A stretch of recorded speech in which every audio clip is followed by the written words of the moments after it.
उपस्थित असलेले विधान परिषदेचे विरोधी पक्ष नेते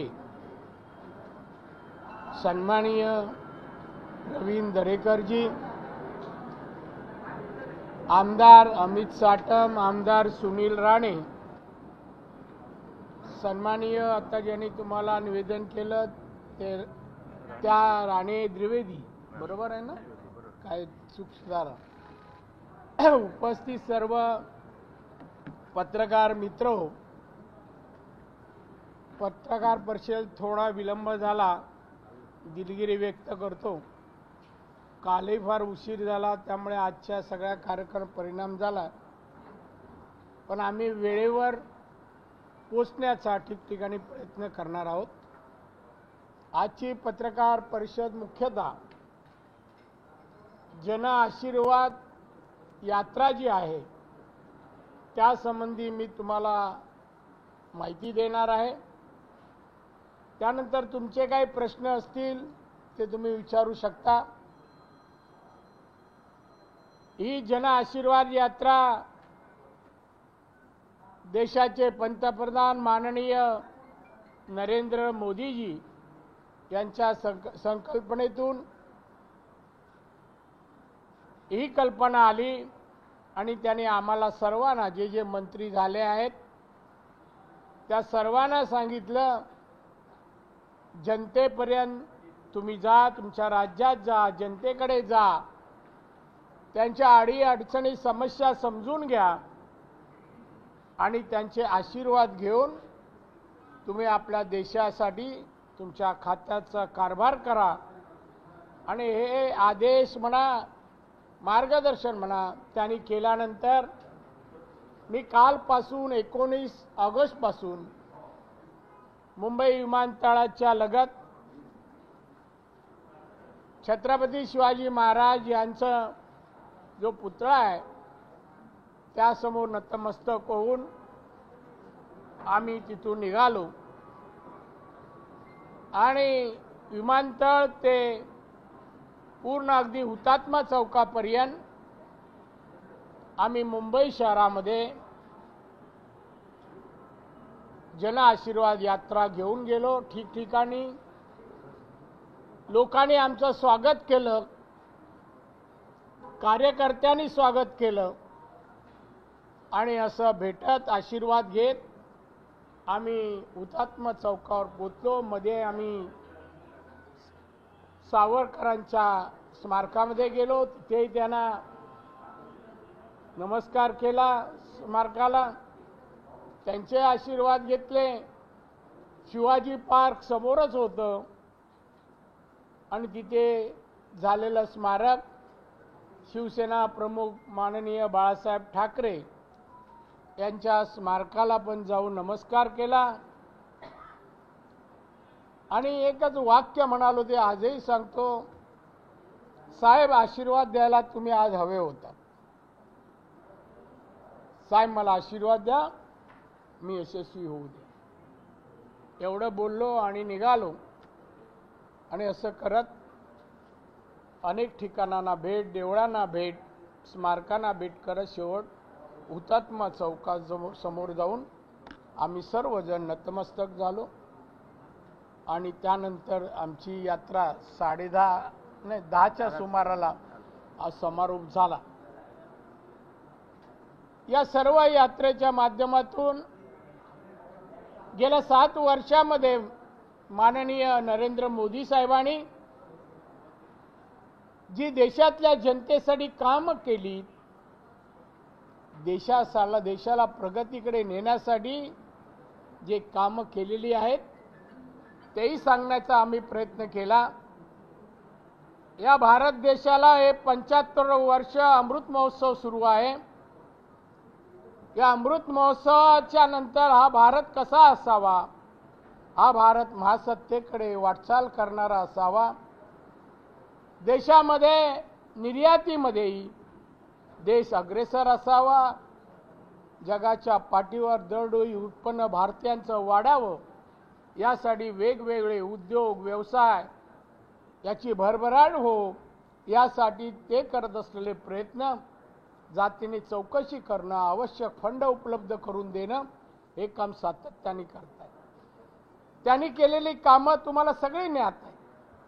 महिलांसाठी, गोरगरिबांसाठी तर गरीबातल्या गरीबाला अन्न देण्यासाठी त्यांनी 1,70,000 कोटी रुपये या कामासाठी खर्च केले. मला माहित नाही आता पण कोणत्या पंतप्रधानांनी अशा प्रकारे गरिबांची आठवण करून देशाच्या तिजोरीतून पैसे दिले, मला तर आठवत नाही. अनेक योजना गरिबांची, प्रत्येक भारतीयाचं बँकेत खातं असलं पाहिजे, ही भावना त्यांच्या मनातून आली. त्यासाठी 35,000 कोटी त्यांनी खर्च केले. असे विविध जनहिताच्या, जनतेला दिलासा देणाऱ्या, गरिबीतून बाहेर येणाऱ्या अनेक योजना, महिलांसाठी अनेक योजना, आता तर कुपोषित बालकांसाठी त्यांनी योजना जाहीर केली आहे. एकही कुपोषित बालक आपल्या देशात राहू नये या संबंधी त्यांनी आम्हाला मार्गदर्शन केलंय. तुम्ही जा, तुमच्या जिल्ह्यात जा आणि कुपोषित बालकांना अन्न, कसं पौष्टिक अन्न मिळेल याची काळजी घ्या.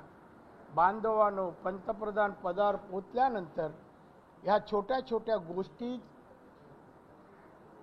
लक्ष देणं किती कठीण असतं, पण माननीय मोदी साहेब अतिशय बारकाईने या सर्व गोष्टी पाहतात. आमचे अमित शहाजी यांनी पण देशातील कायदा आणि सुव्यवस्था सांभाळत काश्मीर 370 कलम रद्द केलं. हे मोठं काम पण त्यांनी केलं, आमच्या सत्तेत झालेलं आहे. आम्हाला वाटतो सर्व भाजपच्या कार्यकर्त्यांना की आमच्या देशाचे पंतप्रधान हे देशाला प्रगतीकडे नेण्यासाठी, महासत्ता बनवण्यासाठी प्रयत्न करत असताना जनता सुखी समाधानी असावी याकडे पण त्यांचं लक्ष आहे. अशा रीतीने आम्ही हे सर्व काम 7 वर्षाचं लोकांपर्यंत घेऊन जाऊन आमच्या खात्याचा जो कारभार आहे, माझ्याकडे सूक्ष्म, लघु आणि मध्यम इंडस्ट्री म्हणजे उद्योगधंदे हे माझ्याकडे आहेत. उद्योगधंद्यात तरुणांनी यावं, रोजगार निर्माण करावे, देशाचं उत्पन्न वाढावं, देशाचा GDP वाढावा, देशाची निर्यात वाढावी, यासाठी मी प्रयत्न करणार आहे. आणि त्यासाठी मला बोलून त्यांनी सांगितलं की या कामात एक मुद्दाम खातं तुमच्याकडे दिलंय, तुम्ही यामध्ये माझ्या अपेक्षा पूर्ण करा.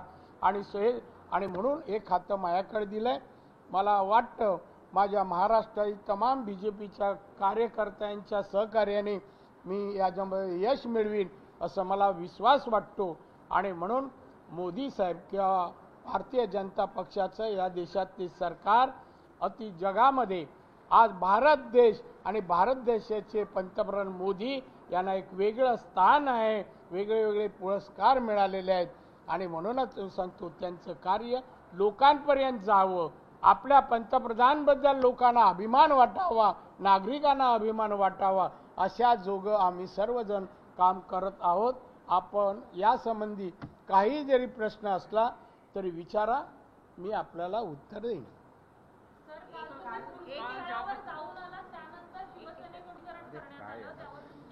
मी आपल्या पत्रकारितेचा आदर करतो आणि वाईट वाटतं मला. महाराष्ट्राची पत्रकारिता वेगळं स्थान आहे. मी त्याला पत्रकारिता व्यवसाय म्हणत नाही, तर एक पत्रकार म्हणजे एक प्रतिष्ठा पत्रकारांना दिली आहे की देशाच्या प्रगतीमध्ये, सामाजिक सुधारणेमध्ये त्यांचं मार्गदर्शन असतं, तुमचा अनुभव असतो, तो आम्हालाही मिळावा. काल मी एवढ्या गोष्टी बोललो, 20 ठिकाणी बोललो, 20 ठिकाणी गेलो आणि अनेक म्हणजे मोदींबद्दल, सगळ्यांबद्दल आणि राज्याबद्दल, मागासलेपणाबद्दल. मुंबईला 32 वर्ष सत्ता एका पक्षाची आहे, मुंबई बकाल होत चाललेली आहे, ही चिंताही व्यक्त. मला पत्रकार दादरवरून शिवाजीबाग निघाल्यानंतर देशातले प्रश्न मी हाताळत होतो, त्याबद्दल कोणाचाही प्रश्न नाही. फक्त गोमूत्र आणि गोमूत्र हाच एकच विषयासाठी आम्ही आलो आहोत का? मला कोणाला नमस्कार करावा असं वाटतो, कोणासमोर विनम्र व्हावं असं वाटतं, हा माझा लुकआउट आहे, हा माझा प्रश्न आहे. ते गोमूत्र ज्यांना शिंपडायचं शिंपडू द्या, ज्याला प्यायचं त्याला पिऊ द्या, त्यात माझा काही संबंध. मला काय विचारतं, त्यांना विचारा ना बा, काय शिंपडलं, काय दूषित झालं होतं. आणि दुसरं तुम्हाला सांगते, एवढं जर त्या स्मारकाबद्दल अभिमान असेल ना, तर ते स्मारक शिवाजी पार्कचं माननीय बाळासाहेब ठाकरेंचं ज्या स्थितीत आहे तिथे जाऊ शकत नाही. अशी पॅन्ट वर करून त्या दलदलीतून आत मी गेलो. दलदलीमध्ये ते स्मारक आहे. अरे राज्याचे मुख्यमंत्री आहे. अनेक स्मारक मी देशात दिल्लीला पण पाहिली, कसं सुशोभीकरण केलेलं आहे. लॉन त्याच्या बाजूला आहे, फुलझाडं आहेत. इथे काय आहे, तो फोटो पण साहेबांचा सरळ दिसत नाहीये. जे गोमूत्र शिंपडायला आले ना, त्यांनी म्हणा साहेबांचे ते स्मारक जागतिक कीर्तीची स्मारक आहेत, तसं व्हावं हे या निमित्ताने माझं ते उत्तर आहे. आणि एवढंच त्याबद्दल मी काही म्हणत आज सांगतो, गोमूत्र शिंपडून तिथे शुद्धीकरण करण्यापेक्षा आधी स्वतःचं मन शुद्धीकरण करा आणि मग कारभार करा. आता प्रश्न दुसरा विचारा, हा संपला.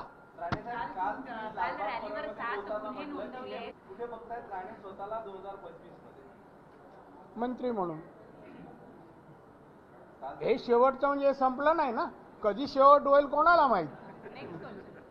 त्यामुळे हे काही शेवटचं नाहीये, लगे राहो चालू. काल तुमच्या रॅलीवर 7 गुन्हे नोंदवले गेले. तुमच्या रॅली जाणीवपूर्वक टार्गेट केलं जाते सगळ्या मला काही फरक नाही. 7 करा, 70 करा, 7000 करा, मी समर्थ आहे. त्यांच्यावर झाले ना, त्यांच्या पाठीमागे राहायला मी समर्थ आहे. पण ही वृत्ती आहे ना, आम्ही ज्यांना आशीर्वाद घ्यायला फिरतोय, लोकांच्या समस्या अडचणी दुःख जाणून घ्यायला फिरतोय. आम्ही मीटिंग नाही कशात, आम्ही पाहिलं ना गेल्या काही दिवसामध्ये कोरोनामध्ये कशा मीटिंग होत होत्या, कसे फिरत होते, कुठे कुठे सभा झाल्या, आम्ही पाहतोय. त्यांच्यावर गुन्हे दाखल झाले नाही झाले.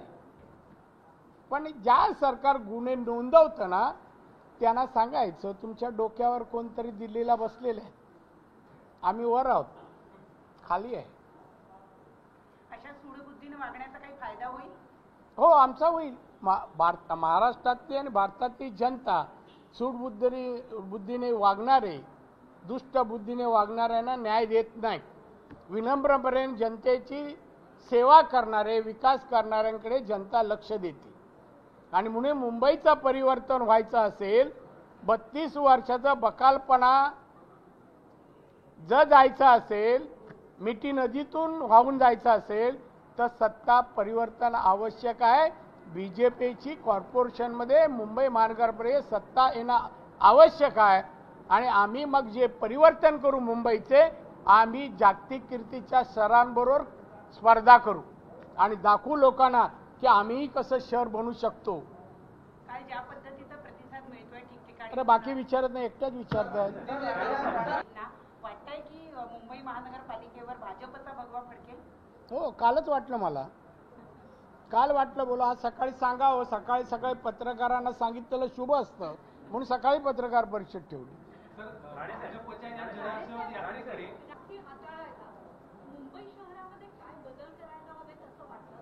बरेच बदल आहेत. खरं म्हणजे कोरोना हाताळायला हे सरकार अपयशी ठरलेलं आहे.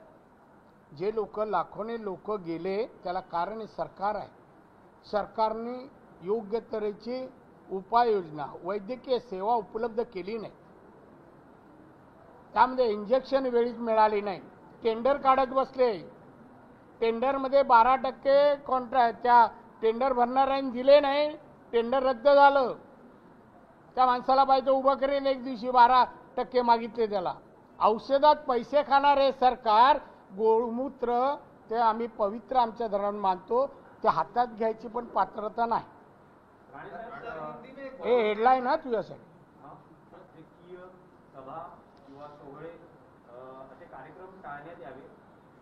आमचे राजकीय नाहीये, विधायक आहेत, विधायक. शिवसेनेने त्यांचे कार्यक्रम रद्द केलेले आहेत. अरे आम्हाला काय, तुम्ही तू प्रतिनिधित्व करतो का शिवसेनेचं? हा प्रश्न पर्टिक्युलर विचारतो. शिवसेना कोण आहे? आमचे मार्गदर्शक, आमचे मार्गदर्शक मोदी साहेब आहेत, अमित शहा, नड्डा साहेब आहेत. हे कोण आहेत? आम्ही मानत नाही. करा ना गुन्हे, काय करायचे ते.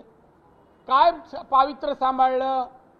आज राज्यात जे गुन्हे होत आहेत, औरंगाबाद नागपूरला जे होत आहेत, कोण आहेत? शिवसैनिक आहेत. आता जे काय तो राठोड कोण आहे? संत आहे का? एक झालं, दोन झालं, काय लावले? काय मोजतायत? अरे कार्य मोजायचे असतात, हे काय वाटतं गुन्हे मोजतायत? त्यांना आधी म्हणा सुधारा. जे कोण आहेत ना, तुम्ही शिवसेनेचं सांगताय ना, त्यांनी कसे वागतात, शिवसैनिक कसे वागतात, शिवसेनेचे लोकप्रतिनिधी कसे वागतात, हे मला पत्रकारांनी सांगायचं आवश्यक. जवळून पाहिलंय. ज्या दिवशी वेळ येईल ना, तर हे सगळं ओपन करेन आणि वेळ आणू नये. कळलं ना? आता या काळात 2 वर्षा काळात किती गुन्हे या लोकांनी केले, किती भ्रष्टाचार केले, ते आपण जरा चॅनेलवर दाखवा. TV 9. एमएसएमईच्या माध्यमातून कोकणातील तरुणांच्या हाताला काम मिळेल. एमएसएमईच्या माध्यमातून पण आता आलात रूटवर, चांगलं आहे, आभारी. मी 1.5 महिना मला झाला. 7 तारीखला शपथ घेतली, 8 तारीखला अधिकाऱ्यांची बैठक ठेवली. सगळ्या माझ्या अंडर जवळपास 7 IAS अधिकारी आहेत. आणि त्या बैठकीमध्ये एकूण योजना समजून घेतल्या. सूक्ष्म, लघु आणि मध्यम कोणत्या प्रकारच्या योजना आहेत, कोकणात त्यापैकी कोणत्या योजना झाल्या आहेत आणि झाल्या नाही आहेत, बॅकलॉग कुठे आहे, आणि त्यानंतर कोकणात कोणकोणते उद्योग घेऊन जायचे, तिथे साधन सामुग्री जी आहे त्या साधन सामुग्रीवर होणारे व्यवसाय, आंबा, काजू, नारळ, फणस, मासे, या सगळ्यांवर जे उद्योग आहेत त्याशी माझ्या खात्याशी संबंध आहे. हे सगळे उद्योग माझे एक बरोबर आणलेले आहेत. ते बघा, ते अधिकारी आहेत, ते याच कामासाठी आहेत. कोणत्या योजना कुठे राबवता येतील, आणि मी सगळी सेंटर मार्गदर्शन किंवा वेगवेगळ्या मशिनरीची माहिती देणारी आम्ही सेंटर, पण ट्रेनिंग सेंटर तिथे उघडणार आहोत.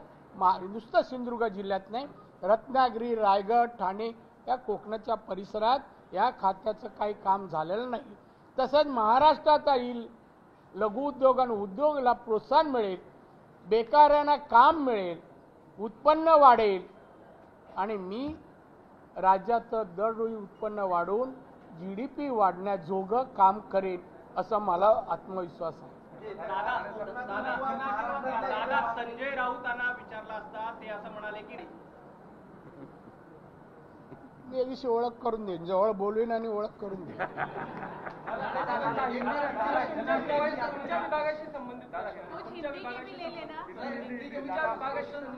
तुमच्या विभागाशी संबंधितच प्रश्न आहे. देवेंद्र फडणवीस यांनी मुख्यमंत्र्यांना पत्र लिहून एक चिंता व्यक्त केली होती, ती म्हणजे संभाजीनगर, औरंगाबादमध्ये अनेक जे छोटे उद्योजक आहेत त्यांच्यावर मारहाण होते, त्यांना त्रास दिला जातोय गुंडांकडून. तर तुमच्याकडे अर्थातच खातं आहे. अशा पद्धतीने जर व्यापारीवर संकट असेल तर सरकार लक्ष देत नाही का, अशी परिस्थिती आहे का सध्या? आम्ही लक्ष देऊ, आम्ही लक्ष देऊ. आणि आमच्या विरोधी पक्षनेत्यांनी माजी मुख्यमंत्री जे पत्र पाठवलं त्याला हे मुख्यमंत्री काय न्याय देतात आम्ही पाहू. आमचे माजी मुख्यमंत्री साळस आहेत, आणि त्यांचा स्वभाव पाहता त्यांनी जी औपचारिकता पत्राची अवलंबली आहे, त्यातून काय मिळतं ते पाहूया, नाही तर फॉर्म्युला आपला आहेच. सोनिया गांधींसोबत आज उद्धव ठाकरेंची बैठक आहे.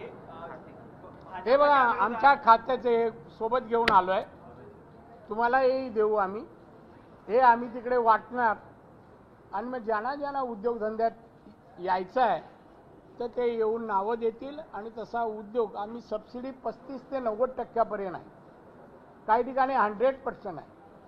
तर अशा प्रकारे लघु उद्योग मध्यम महाराष्ट्रात मोठ्या प्रमाणात देण्याचा माझा मानस आहे.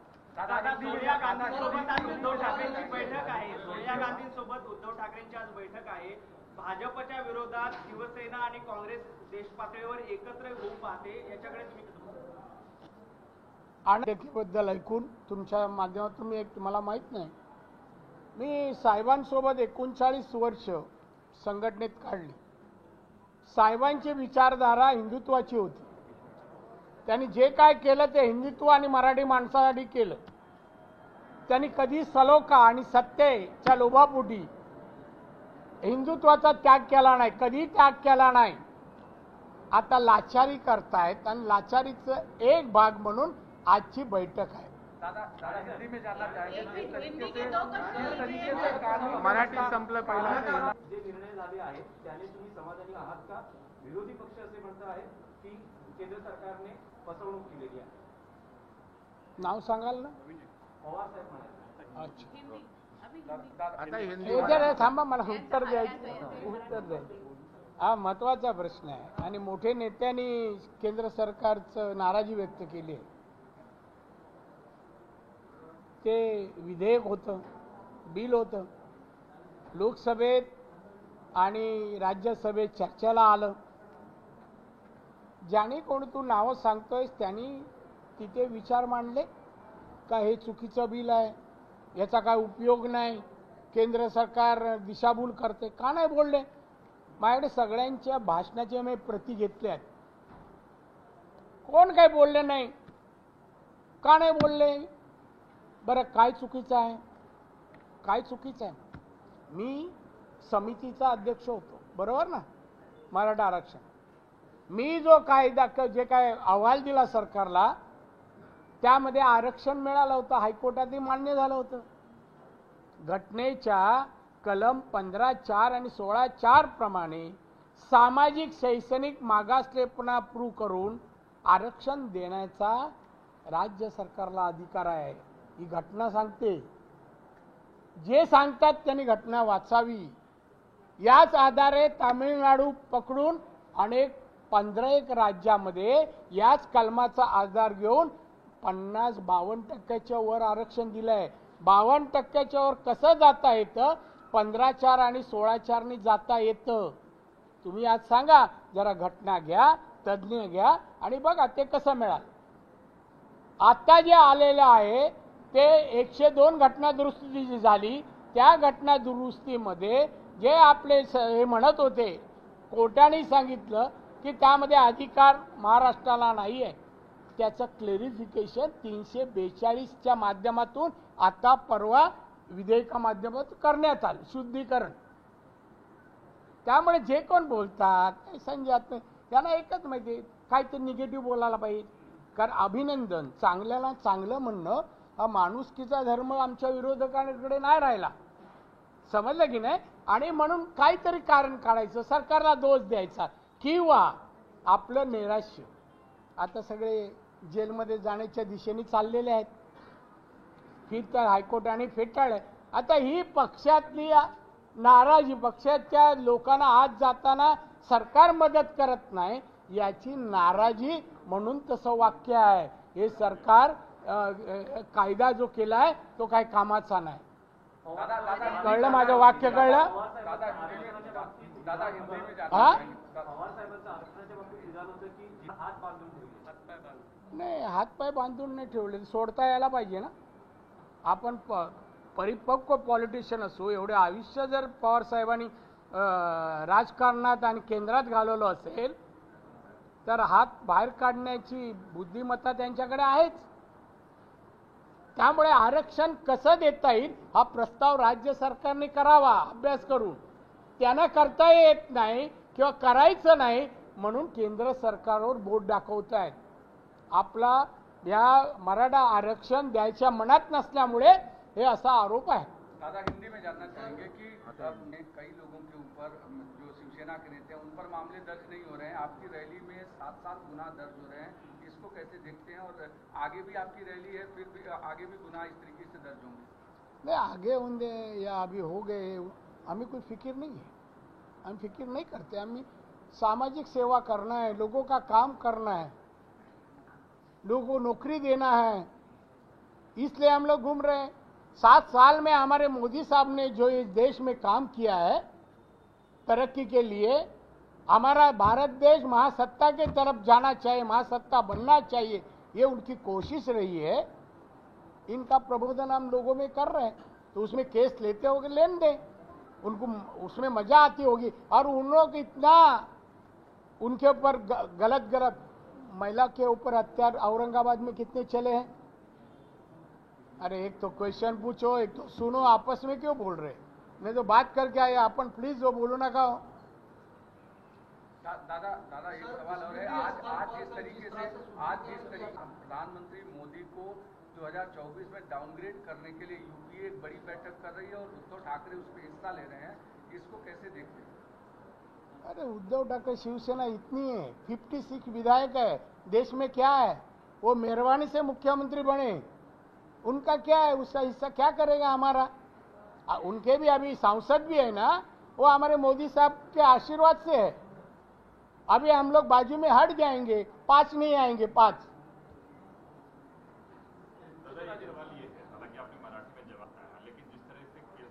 आपको लगता है ना मैं बात करता हूँ तो दिल बड़ा होता है। शुद्धिकरण की बात कही गई है, आप बाला साहब ठाकरे के स्मृति स्थल पर गए थे, आपने उनका सम्मान किया, लेकिन आज जो शुद्धिकरण की बात है उसमें कहीं ना कहीं ये नहीं लगता है कि शिवसेना की पूछी राजनीति, शिवसेना की देखिए वो आप समझ सकते हैं, आपके जो चैनल होगा जो भी होगा उससे लोगों तक एक पहुंचा ही। पहले तो उन्होंने कहा राणे को आने नहीं देंगे, हम पहुंच गए, कोई शिवसैनिक नहीं दिखाई दिया, उद्धव ठाकरे भी दिखाई नहीं दिया कि आप पवित्र मेरा पिताजी का स्मारक कर रहे, हम जाके रोकेंगे। मैं होता तो खड़ा होता था उधर, नहीं आने का। ये क्या है? ये 5-6 जो उनको भेजा, पैसा दिया, 200 रुपए, जाओ शुद्धिकरण कर। ऐसे शुद्धिकरण ब्राह्मण चाहिए उधर, हमारे पास बहुत है, हम लेके जाते थे उधर। केंद्र सरकार जिस तरीके से दादा काम कर रही है, खासकर तालिबान से सटे हुए हैं, वहां पर कितना केंद्र सरकार तटस्थ खड़ी है ताकि तालिबानी आतंकी इस तरफ न आ पाए? तालिबान, अफगानिस्तान, पाकिस्तान, इस विषय पर हम कुछ नहीं कहेंगे और हमारे पंतप्रधान या अमित शाह को ही अधिकार है। एक सवाल और है कि मुंबई में कोरोना का प्रादुर्भाव है, इसलिए रैलियां नहीं करनी चाहिए, लेकिन यही मुंबई में जो फेक वैक्सीन दिया जा रहा है उस पर सरकार कुछ नहीं। सॉरी, जो फेक वैक्सीन दिया जा रहा है उस पर सरकार कुछ नहीं कर रही है, राज्य सरकार साहब इसमें ध्यान ही नहीं इनका। कोरोना के ऊपर जो उपचार उन्होंने किया, किस तरह किया, हॉस्पिटल में आप आज भी जाइए, डॉक्टर नहीं है, नर्सेस नहीं, वार्ड बॉय नहीं है, दवा तो छोड़ो, इनका हेल्थ डिपार्टमेंट इतना वीक है। हमारे डिस्ट्रिक्ट में मैं गया, एक एग्जांपल बताता हूँ, हॉस्पिटल में मैं गया, कोरोना के 110 पेशेंट है। मैं जाने के बाद वो डॉक्टर के कुर्सी पे जाके बैठा और बोला डॉक्टर कौन है, जरा आइए इधर, क्या दवा पानी देते जानकारी दीजिए। आए, मतलब आप काय के डॉक्टर हैं? एक कान का डॉक्टर और दूसरा टीथ का डॉक्टर, दोनों कोरोना में उपचार कर रहे। सिंधुदुर्ग में गवर्नमेंट हॉस्पिटल में ऐसे मेडिकल सर्विस होगी, आदमी मरेंगे नहीं तो क्या होगा? उसके ऊपर आप लोग टूट नहीं पड़ रहे हैं। ये गोमूत्र के ऊपर 10 प्रश्न पूछ रहे हैं मुझे।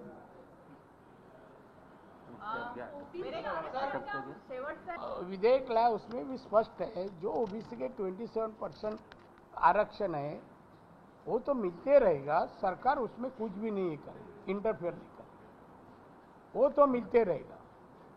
नेक्स्ट झालं ऐकून मीच मानतो, तुम्ही नंतर म्हणा तुमचं काम नाही। पत्रकार एवढ्या सकाळी आले, माझा अनुभव मुंबईचा पाहता नाही आले आणि एवढ्या सकाळी एवढे उपस्थित मोठ्या संख्येने राहिले, मी तुमचे खरंच आभार मानतो। ही जन आशीर्वाद यात्रेचं भवितव्य तुमच्या सर्वांच्या हातात आहे। माझ्या पक्षाला मला सहकार्य कराल अशी अपेक्षा करतो। धन्यवाद। सह्याद्रीची उंची म्हणजे